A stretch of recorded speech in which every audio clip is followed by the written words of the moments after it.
Okay. Elahlekayo.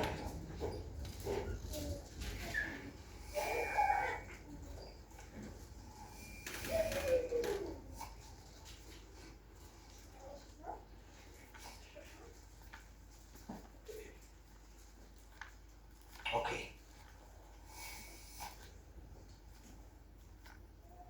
Ngicela ukufunda nje bese ngizokhuluma ngoba manje nami ngizolahleka uma ngingafunda. Amen.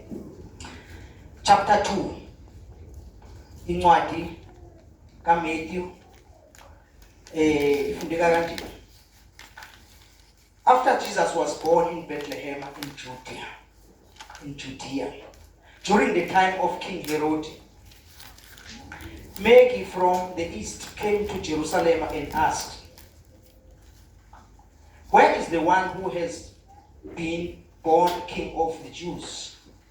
We saw his star when it rose and have come to worship him." When it rose and have come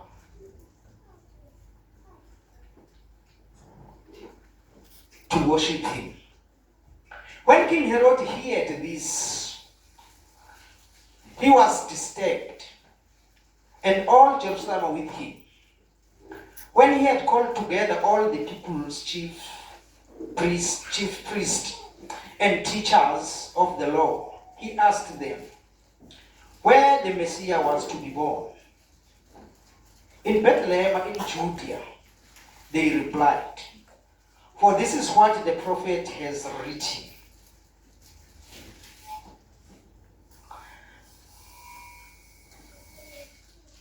Amen. "But you, Bethlehem, in the land of Judah, are by no means least among the rulers of Judah. For out of you will come a ruler who will shepherd the people Israel." Then Herod called the Magi secretly and found out from them the exact time the star had appeared. He sent them to Bethlehem and said, "Go and search carefully for the child.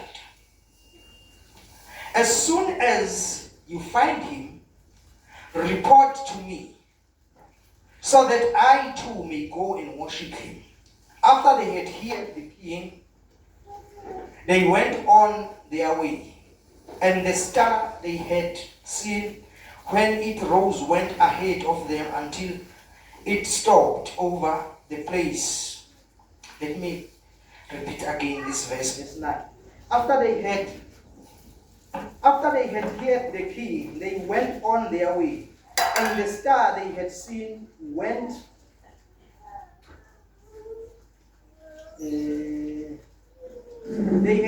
when it rose went ahead of them until it stopped over the place where the child was. When they saw the star, they were overjoyed. On coming to the house, they saw the child with his mother Mary, and they bowed down and worshipped him. Then they opened their treasures and presented him with gifts of gold, frankincense, and myrrh, and have been warned in a dream not to go back to Herod. They returned to their country by another route. Amen. When they had gone, an angel of the Lord appeared to Joseph in a dream. "Get up," he said. Yes. Oh, we take it for granted.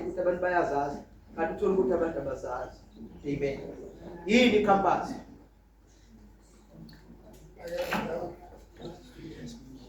Akho, ubona bathe bayazi.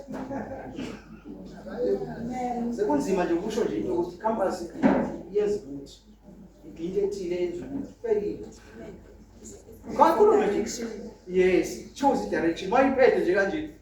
Mawuhamba kufanele wazi qala ukuthi uyamuphi ne.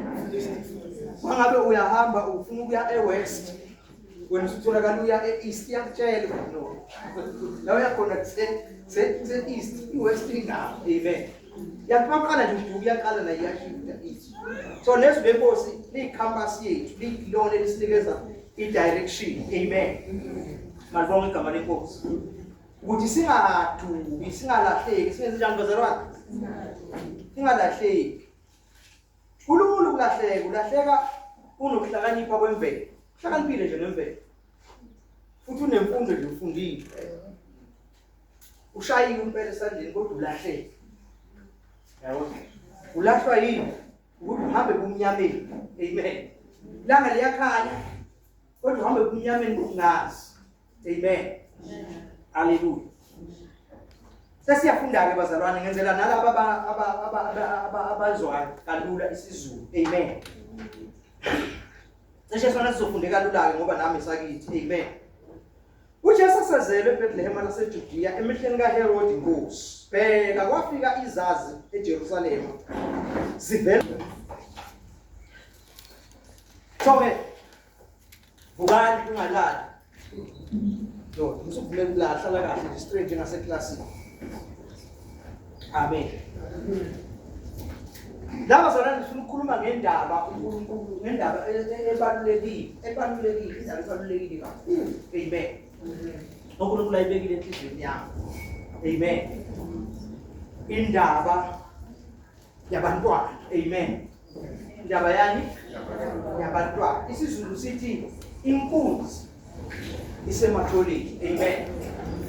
Inkunzi isematholeni. Now abantwana babalulekile. Amen. Babalulekile abantwana, abazali kufanele bakwazi lokho ukuthi abantwana babalulekile. Amen. Now uSathane ngoba ngithi uma kuzozalwa umntwana akazalwa nje ngemistake. Amen.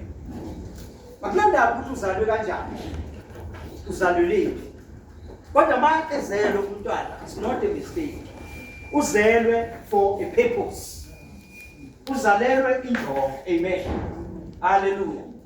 Ungesa ngendlela noma yipi uze nge-rape. Mhlawumbe uthelelwe ngaphandle kwasemshadweni.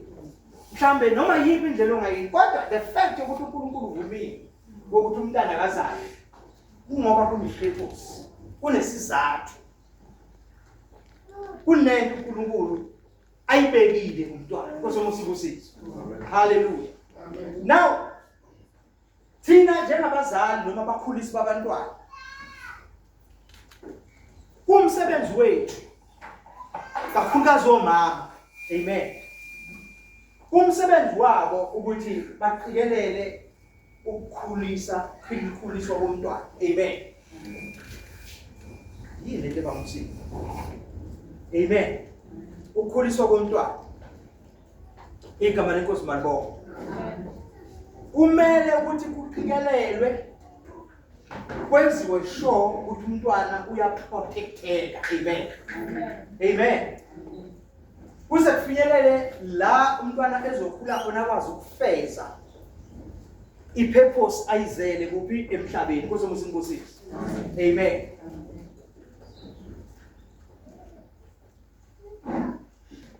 Uma ubheka nje uma kuzozalwa umntwana ezalwa ebukhosini ezoba inkosi. Amen. Lo mntwana uyagadwa, uyanakekelwa.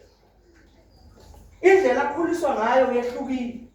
Kwesinye isikhathi uzathathwe ayofihlwa. Amen. Athatha kwenziwa njani? Ayofihlwa ngoba kunento ephezulu kwakhe ebekwe uNkulunkulu. Amen.